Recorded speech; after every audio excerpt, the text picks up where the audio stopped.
ಮಾಜಿ ಪ್ರಧಾನಮಂತ್ರಿ ದಿವಂಗತ ಡಾಕ್ಟರ್ ಮನಮೋಹನ್ ಸಿಂಗ್ ಅವರ ವಿರುದ್ಧದ ಕಲ್ಲಿದ್ದಲು ಬ್ಲಾಕ್ ಹಂಚಿಕೆ ಪ್ರಕರಣವನ್ನು ಸುಪ್ರೀಂ ಕೋರ್ಟ್ ಮುಕ್ತಾಯಗೊಳಿಸಿದೆ. ಈ ಪ್ರಕರಣದಲ್ಲಿ ಡಾಕ್ಟರ್ ಮನಮೋಹನ್ ಸಿಂಗ್ ಅವರಿಗೆ ಕ್ಲೀನ್ ಚಿಟ್ ನೀಡಿ ಸಿಬಿಐ ಸಲ್ಲಿಸಿದಂತಹ ಕ್ಲೋಸರ್ ವರದಿಯನ್ನು ಸುಪ್ರೀಂ ಕೋರ್ಟ್ ಎತ್ತಿ ಹಿಡಿದಿದೆ. ಭಾರತದ ಮುಖ್ಯ ನ್ಯಾಯಮೂರ್ತಿ ಸೂರ್ಯಕಾಂತ್, ನ್ಯಾಯಮೂರ್ತಿ ಜಯಮಾಲ್ಯಾ ಬಾಗ್ಚಿ ಮತ್ತೆ ನ್ಯಾಯಮೂರ್ತಿ ವಿ ಮೋಹನ ಅವರನ್ನು ಒಳಗೊಂಡಂತಹ ತ್ರಿಸದಸ್ಯ ನ್ಯಾಯಪೀಠ ಈ ಒಂದು ಆದೇಶವನ್ನ ನೀಡಿದೆ. ಸಿಬಿಐ ಸಲ್ಲಿಸಿದ ಕ್ಲೋಸರ್ ವರದಿಯನ್ನು ತಿರಸ್ಕರಿಸೋದಕ್ಕೆ ಮತ್ತೆ ಮನಮೋಹನ್ ಸಿಂಗ್ ಅವರ ವಿರುದ್ಧ ಪ್ರಕರಣವನ್ನು ದಾಖಲಿಸಿಕೊಳ್ಳೋದಕ್ಕೆ ವಿಚಾರಣಾ ನ್ಯಾಯಾಲಯಕ್ಕೆ ಯಾವುದೇ ಬಲವಾದ ಅಥವಾ ತರ್ಕಬದ್ಧ ಕಾರಣಗಳು ಇರಲಿಲ್ಲ ಅಂತ ಪೀಠ ಸ್ಪಷ್ಟಪಡಿಸಿದೆ. 2015ರಲ್ಲಿ ಸಿಬಿಐ ಸಲ್ಲಿಸಿದಂಥ 2 ಕ್ಲೋಸರ್ ವರದಿಗಳನ್ನು ತಿರಸ್ಕರಿಸಿ ವಿಶೇಷ ಸಿಬಿಐ ನ್ಯಾಯಾಲಯವು ಮನಮೋಹನ್ ಸಿಂಗ್ ಅವರಿಗೆ ಜಾರಿ ಮಾಡಿದಂಥ ಸಮನ್ಸ್ ಮತ್ತೆ ಆದೇಶಗಳನ್ನು ಸುಪ್ರೀಂ ಕೋರ್ಟ್ ಈಗ ರದ್ದುಗೊಳಿಸಿದೆ. ತನಿಖಾ ಸಂಸ್ಥೆಗಳು ಸಲ್ಲಿಸುವಂತಹ ಕ್ಲೋಸರ್ ವರದಿಗಳನ್ನು ಸ್ವೀಕರಿಸುವಲ್ಲಿ ಸ್ಥಾಪಿತ ಕಾನೂನು ತತ್ವಗಳನ್ನು ಅನ್ವಯಿಸೋದಿಕ್ಕೆ ವಿಶೇಷ ನ್ಯಾಯಾಧೀಶರು ವಿಫಲರಾಗಿದ್ದಾರೆ ಅಂತ ಸುಪ್ರೀಂ ಕೋರ್ಟ್ ಹೇಳಿದೆ. 2005ರಲ್ಲಿ ಒಡಿಶಾದ ತಲಬೀರ 2 ಕಲ್ಲಿದ್ದಲು ಬ್ಲಾಕ್ ಅನ್ನ ಹಿಂಡಾಲ್ಕೋ ಸಂಸ್ಥೆಗೆ ಹಂಚಿಕೆಯನ್ನು ಮಾಡಿದಂಥ ಆರೋಪಕ್ಕೆ ಸಂಬಂಧಪಟ್ಟ ಹಾಗೆ ಈ ಪ್ರಕರಣವನ್ನು ದಾಖಲಿಸಲಾಗಿತ್ತು. ಆ ಸಮಯದಲ್ಲಿ ಪ್ರಧಾನಿ ಡಾಕ್ಟರ್ ಮನಮೋಹನ್ ಸಿಂಗ್ ಅವರೇನೆ ಕಲ್ಲಿದ್ದಲು ಸಚಿವಾಲಯದ ಉಸ್ತುವಾರಿಯನ್ನು ಕೂಡ ವಹಿಸಿಕೊಂಡಿದ್ರು. 2011, 2014ರ ಅವಧಿಯಲ್ಲಿ ಬಂದಂತಹ ಸಿಎಜಿ ವರದಿ ಮತ್ತೆ ಕಲ್ಲಿದ್ದಲು ಹಗರಣ ರಾಜಕೀಯವಾಗಿ ದೊಡ್ಡ ಬಿರುಗಾಳಿಯನ್ನೇ ಎಬ್ಬಿಸಿತ್ತು. ಇದು ಅಣ್ಣಾ ಹಜಾರೆ ಅವರ ಭ್ರಷ್ಟಾಚಾರ ವಿರೋಧಿ ಚಳವಳಿಗೆ ದಾರಿಯನ್ನ ಮಾಡಿಕೊಟ್ಟು ಯುಪಿಎ ಸರ್ಕಾರದ ಇಮೇಜ್ಗೆ ತೀವ್ರ ಧಕ್ಕೆಯನ್ನ ತಂದಿತ್ತು ಹಾಗೂ 2014ರಲ್ಲಿ ಬಿಜೆಪಿ ಅಧಿಕಾರಕ್ಕೆ ಬರೋದಕ್ಕೆ ಪ್ರಮುಖ ಕಾರಣ ಆಯಿತು. ಸಿಬಿಐ ಸುದೀರ್ಘ ತನಿಖೆಯನ್ನು ನಡೆಸಿ ಮನಮೋಹನ್ ಸಿಂಗ್ ಅವರ ವಿರುದ್ಧ ಯಾವುದೇ ಅಪರಾಧಿಕ ಸಾಕ್ಷ್ಯಗಳು ಇಲ್ಲ ಅಂತ ಕ್ಲೋಸರ್ ವರದಿಯನ್ನು ಸಲ್ಲಿಸಿತ್ತು. ಆದರೆ 2015ರಲ್ಲಿ ವಿಚಾರಣಾ ನ್ಯಾಯಾಲಯ ಇದನ್ನು ನಿರಾಕರಿಸಿ ಸಮನ್ಸ್ ಅನ್ನು ನೀಡಿತ್ತು. ಪ್ರಧಾನಿಯಾಗಿದ್ದಾಗ ತೆಗೆದುಕೊಂಡಂತಹ ನಿರ್ಧಾರಕ್ಕೆ ಸಂಬಂಧಪಟ್ಟ ಹಾಗೆ ಮಾಜಿ ಪ್ರಧಾನಿಯೊಬ್ಬರಿಗೆ ಆರೋಪಿಯಾಗಿ ಸಮನ್ಸ್ ನೀಡಿದ್ದು ಅಭೂತಪೂರ್ವವಾಗಿತ್ತು. ಇದನ್ನ ಮನಮೋಹನ್ ಸಿಂಗ್ ಸುಪ್ರೀಂ ಕೋರ್ಟ್ನಲ್ಲಿ ಪ್ರಶ್ನೆ ಮಾಡಿದ್ರು. 2015ರಲ್ಲಿ ಸುಪ್ರೀಂ ಕೋರ್ಟ್ ಈ ನಡಾವಳಿಗೆ ತಡೆಯನ್ನ ನೀಡಿದ್ದು ಈಗ ಸಂಪೂರ್ಣವಾಗಿ ವಜಾಗೊಳಿಸಿದೆ. ಮನಮೋಹನ್ ಸಿಂಗ್ ಅವರ ಪರವಾಗಿ ಹಿರಿಯ ವಕೀಲರಾದ ಕಪಿಲ್ ಸಿಬಲ್ ಮತ್ತೆ ಅಭಿಷೇಕ್ ಮನು ಸಿಂಘ್ವಿ ವಾದ ಮಂಡಿಸಿದ್ರು. ಡಾಕ್ಟರ್ ಮನಮೋಹನ್ ಸಿಂಗ್ ಅವರು ಡಿಸೆಂಬರ್ 2024ರಲ್ಲಿ ನಿಧನರಾಗಿದ್ರು ಕೂಡ ವಿಚಾರಣಾ ನ್ಯಾಯಾಲಯದ ಆದೇಶದಲ್ಲಿ ಅವ್ರ ವಿರುದ್ಧ ಇದ್ದಂತಹ ಪ್ರತಿಕೂಲ ಟಿಪ್ಪಣಿಗಳನ್ನ ಮತ್ತೆ ತೀರ್ಪಿನ ಕಾನೂನು ಸಿಂಧುತ್ವವನ್ನು ಪರಿಶೀಲಿಸಿ ತೆರವುಗೊಳಿಸೋದಕ್ಕೆ ಸುಪ್ರೀಂ ಕೋರ್ಟ್ ಈ ಒಂದು ಅರ್ಜಿಯ ವಿಚಾರಣೆಯನ್ನು ನಡೆಸಿ ಪ್ರಕರಣವನ್ನ ಮುಕ್ತಾಯಗೊಳಿಸಿತು. 2014ರ ಜನವರಿಯಲ್ಲಿ ಪ್ರಧಾನಿಯಾಗಿ ತಮ್ಮ ಕೊನೆಯ ಪತ್ರಿಕಾಗೋಷ್ಠಿಯಲ್ಲಿ ಮನಮೋಹನ್ ಸಿಂಗ್ ಅವರು ಸಮಕಾಲೀನ ಮಾಧ್ಯಮಗಳು ಅಥವಾ ವಿರೋಧ ಪಕ್ಷಗಳಿಗಿಂತ ಇತಿಹಾಸವು ನನ್ನ ಬಗ್ಗೆ ಹೆಚ್ಚು ಕರುಣೆಯನ್ನ ತೋರಿಸಲಿದೆ ಅಂತ ಹೇಳಿದ್ರು. ಸುಪ್ರೀಂ ಕೋರ್ಟ್ನ ಈ ತೀರ್ಪು ಆ ಮಾತನ್ನು ಸತ್ಯವಾಗಿಸಿದೆ ಈಗ.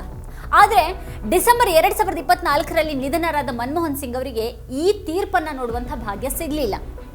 ಈಗ ಸುಪ್ರೀಂ ಕೋರ್ಟ್ ನೀಡಿರುವಂತಹ ಈ ತೀರ್ಪನ್ನ ಕಾಂಗ್ರೆಸ್ ಪಕ್ಷ ಮನಮೋಹನ್ ಸಿಂಗ್ ಅವರ ಪ್ರಾಮಾಣಿಕತೆಗೆ ಸಿಕ್ಕಂತ ಜಯ ಅಂತ ಬಣ್ಣಿಸಿದೆ.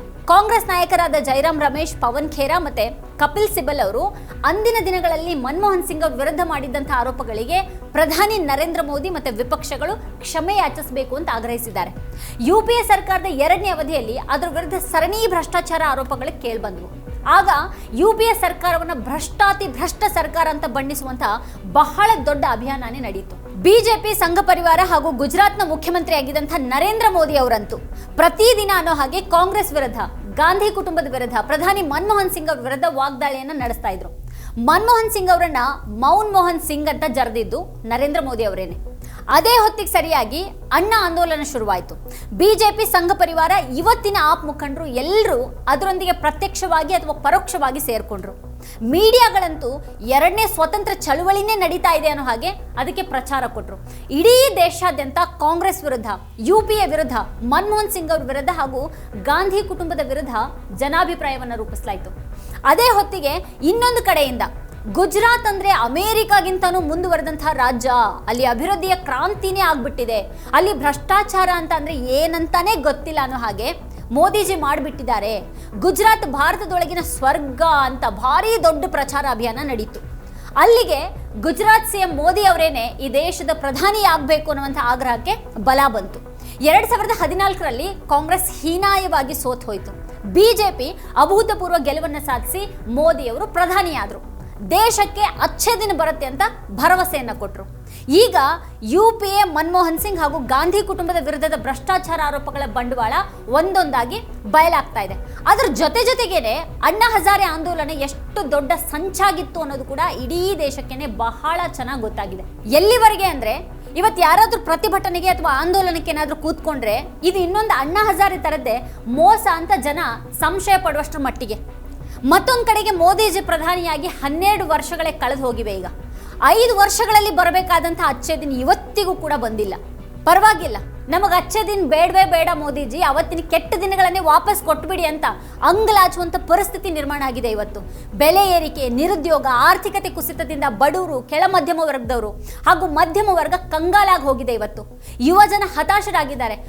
ಒಂದೇ ಒಂದು ಸ್ಪರ್ಧಾತ್ಮಕ ಪರೀಕ್ಷೆ ನೆಟ್ಟಿಗೆ ನಡೆಯೋದಿಲ್ಲ ಅನ್ನುವಂಥ ಒಂದು ಪರಿಸ್ಥಿತಿ ನಿರ್ಮಾಣ ಆಗಿದೆ. ಕೋಟಿಗಟ್ಟಲೆ ಸುರಿದ ರಸ್ತೆಗಳು, ಸೇತುವೆಗಳು ಅಲ್ಲಲ್ಲಿ ಕುಸಿತಾ ಇವೆ. ಉನ್ನತ ಶಿಕ್ಷಣದ ಗುಣಮಟ್ಟ ಹಾಗೆ ಈ ದೇಶದ ರೂಪಾಯಿ ಎರಡೂ ಕೂಡ ಪಾತಾಳ ಸೇರಿವೆ. ವಿಶ್ವಗುರು ಅಂತ ಹೇಳಿ ಎಲ್ಲ ಕಡೆಗಳಿಂದನೂ ನಿರ್ಲಕ್ಷ್ಯ, ಅವಮಾನಗಳೇ ಎದುರಾಗ್ತಾ ಇವೆ. ದೇಶದೊಳಗೆ ಬರೀ ದ್ವೇಷ, ಅಸಹಿಷ್ಣುತೆ ವ್ಯಾಪಕವಾಗಿ ಹರಡಿದೆ. ಗುಂಪು ಹತ್ಯೆಗಳು ಇಡೀ ಜಗತ್ತಿನೆದುರು ನಮ್ಮ ದೇಶದ ಮರ್ಯಾದೆಯನ್ನು ಹರಾಜು ಹಾಕಿವೆ. ಪತ್ರಿಕಾ ಸ್ವಾತಂತ್ರ್ಯ, ಬಡತನಗಳಲ್ಲಿ ನಮ್ಮ ದೇಶದ ಸ್ಥಿತಿ ಇವತ್ತು ಚಿಂತಾಜನಕವಾಗಿದೆ. ವಿಪಕ್ಷಗಳನ್ನು ಒಡೆದು ಛಿದ್ರ ಮಾಡಲಾಗ್ತಾ ಇದೆ. ಅವ್ರ ಸರ್ಕಾರಗಳನ್ನ ಉರುಳಿಸಲಾಗ್ತಾ ಇದೆ. ಒಂದು ಆಮಿಷ ಅಥವಾ ಒತ್ತಡವನ್ನ ಹೇರಿ ವಿಪಕ್ಷ ನಾಯಕರನ್ನ ಆಡಳಿತ ಪಕ್ಷಕ್ಕೆ ಸೇರಿಸಿಕೊಳ್ಳಲಾಗ್ತಾ ಇದೆ. ತನಿಖಾ ಸಂಸ್ಥೆಗಳು ಇರೋದೇನೆ ವಿಪಕ್ಷಗಳ ನಾಯಕರನ್ನ ಸದೆ ಬಡಿಯೋದಿಕ್ಕೆ ಅನ್ನೋ ಹಾಗಾಗ್ಬಿಟ್ಟಿದೆ. ಇನ್ನು ಭ್ರಷ್ಟಾಚಾರ, ಮೋದಿ ಸರ್ಕಾರದ ಅವಧಿಯಲ್ಲಿ ಕೇಳಿಬಂದಂತಹ ಭ್ರಷ್ಟಾಚಾರ ಆರೋಪಗಳು, ಪ್ರಕರಣಗಳು, ಹಗರಣಗಳನ್ನ ನೋಡ್ತಾ ಇದ್ರೆ UPA ಸರ್ಕಾರದ ಅವಧಿ ಆರೋಪಗಳು ತೀರಾ ಕ್ಷುಲ್ಲಕವಾಗಿ ಕಾಣ್ತವೆ. ಭ್ರಷ್ಟಾಚಾರ ಹಾಗೂ ಸ್ವಜನ ಪಕ್ಷಪಾತದ ವಿಷಯದಲ್ಲಿ ಈ ಸರ್ಕಾರ ಮಾಡಿರುವಂತಹ ದಾಖಲೆ ಎದುರು ಈವರೆಗಿನ ಯಾವುದೇ ಸರ್ಕಾರ ನಿಲ್ಲೋದಿಕ್ಕೆ ಸಾಧ್ಯನೇ ಇಲ್ಲ. ಕೇವಲ ಒಂದಿಬ್ರು ಉದ್ಯಮಿಗಳಿಗಾಗಿ ಇಡೀ ಸರ್ಕಾರನೇ ಕೆಲಸ ಮಾಡ್ತಾ ಇದೆ ಅನ್ನುವಂತಹ ಅತ್ಯಂತ ಗಂಭೀರ ಆರೋಪ ಈ ಸರ್ಕಾರದ ವಿರುದ್ಧ ಬಂದಿದೆ. ಹೀಗಿರುವಾಗ ಮನಮೋಹನ್ ಸಿಂಗ್ ಅವರ ವಿರುದ್ಧದ ಭ್ರಷ್ಟಾಚಾರ ಆರೋಪದ ಕೇಸು ಕ್ಲೋಸ್ ಆಗಿದೆ. ಈಗ ಅದನ್ನ ನೋಡೋದಕ್ಕೆ, ಪ್ರತಿಕ್ರಿಯೆ ನೀಡೋದಕ್ಕೆ ಅವರೇ ಇಲ್ಲ. ಇವತ್ತು ಮನಮೋಹನ್ ಸಿಂಗ್ ಅವರನ್ನ ಮೌನ್ ಸಿಂಗ್ ಅಂತ ಜರೆದವರು ಈಗ 12 ವರ್ಷಗಳು ಕಳೆದರೂ ಕೂಡ ಒಂದೇ ಒಂದು ಪತ್ರಿಕಾಗೋಷ್ಠಿ ಮಾಡದೇ ಇರುವಂಥ ಪ್ರಧಾನಿ ಅಂತ ಮೋದಿ ಅವರು ದಾಖಲೆ ಬರೆದಿದ್ದಾರೆ. History will be kind to me ಅಂತ ಮನಮೋಹನ್ ಸಿಂಗ್ ಅವರು ಹೇಳಿದ್ದು ಎಷ್ಟು ಸರಿ ಅಲ್ವಾ? ವೀಕ್ಷಕರೇ, ಈ ಕುರಿತು ನಿಮ್ಗೇನು ಅನಿಸುತ್ತೆ, ಏನು ಅಭಿಪ್ರಾಯ ಇದೆ ಅದನ್ನು ವಿಡಿಯೋ ಕೆಳಗಡೆ ಕಮೆಂಟ್ ಮಾಡಿ ನಮಗೆ ತಿಳಿಸಿ. ಇದೇ ಹೊತ್ತಿನ ಸ್ಪೆಷಲ್ ನೋಡ್ತಾ ಇರಿ ವಾರ್ತಾಭಾರತಿ. ನೀವು ಇನ್ನೂ ವಾರ್ತಾಭಾರತಿ ಯೂಟ್ಯೂಬ್ ಚಾನಲ್ನ ಸಬ್ಸ್ಕ್ರೈಬ್ ಮಾಡಿಲ್ಲ ಅಂತ ಅಂದರೆ ಈ ಕೂಡಲೇ ಸಬ್ಸ್ಕ್ರೈಬ್ ಮಾಡಿ, ಹಾಗೆ ಪಕ್ಕದಲ್ಲಿರುವಂಥ ಬೆಲ್ ಐಕಾನ್ ಪ್ರೆಸ್ ಮಾಡಿ ನಮ್ಮನ್ನು ಪ್ರೋತ್ಸಾಹಿಸಿ. ನಮ್ಮ ಕಾರ್ಯಕ್ರಮಗಳನ್ನು ನೀವು ನೋಡ್ತಾ ಇದ್ರೆ ನಮ್ಮ ಚಾನೆಲ್ ಅನ್ನ ಸಬ್ಸ್ಕ್ರೈಬ್ ಮಾಡಿ, ಪಕ್ಕದ ಬೆಲ್ ಐಕಾನ್ ಒತ್ತಿ ನಮ್ಮನ್ನ ಬೆಂಬಲಿಸಿ. ಹಾಗೆ ನಮ್ಮ ಕಾರ್ಯಕ್ರಮಗಳನ್ನ ಲೈಕ್ ಮಾಡಿ, ಕಮೆಂಟ್ ಮಾಡಿ, ಅದನ್ನ ಬೇರೆಯವರಿಗೂ ವಾಟ್ಸ್ಆಪ್ ಮೂಲಕ ಶೇರ್ ಮಾಡಿ. ನೀವು ಹೀಗೆ ಮಾಡಿದಾಗ ನಮ್ಮ ಚಾನೆಲ್ ಮತ್ತಷ್ಟು ಜನರಿಗೆ ತಲುಪಲು ನೀವು ನಮ್ಮೊಂದಿಗೆ ಸಹಕರಿಸಿದ ಹಾಗಾಗುತ್ತೆ. ಇದು ನೀವು ಯಾವುದೇ ಖರ್ಚಿಲ್ಲದೆ ಕೆಲವೇ ಸೆಕೆಂಡುಗಳಲ್ಲಿ ನೀಡಬಹುದಾದ ಸಹಕಾರ. ಧನ್ಯವಾದಗಳು.